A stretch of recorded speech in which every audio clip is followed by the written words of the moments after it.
Kani kedai ke Batisi TV, bat pidang pet ya ke kubur baman kasni, belawan rashapi da ke rupa, ringkat bat ke Orange Nissan, lom sokpo near Fire Brigade Shillong.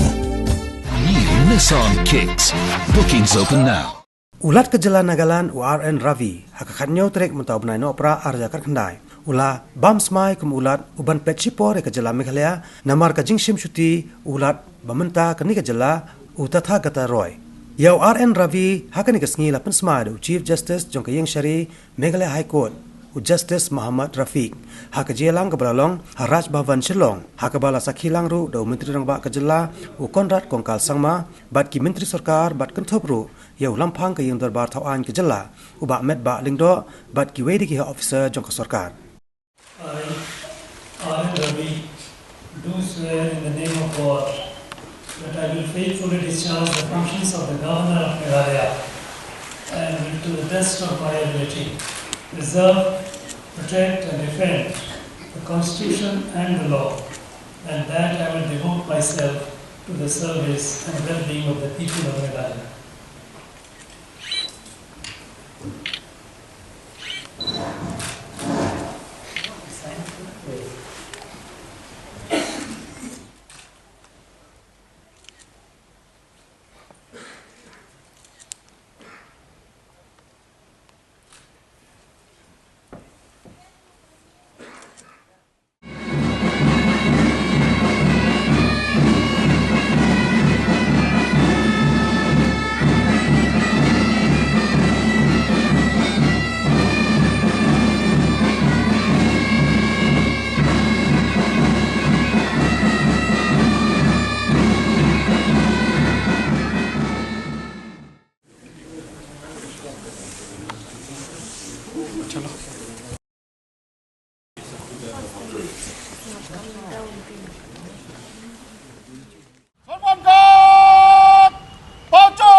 आपका सम्मानगत पार एक एबीआई एक bed platoon 48 ऑर्डर जोमा 49 आपका निरीक्षण के लिए हाजिर है सम्मान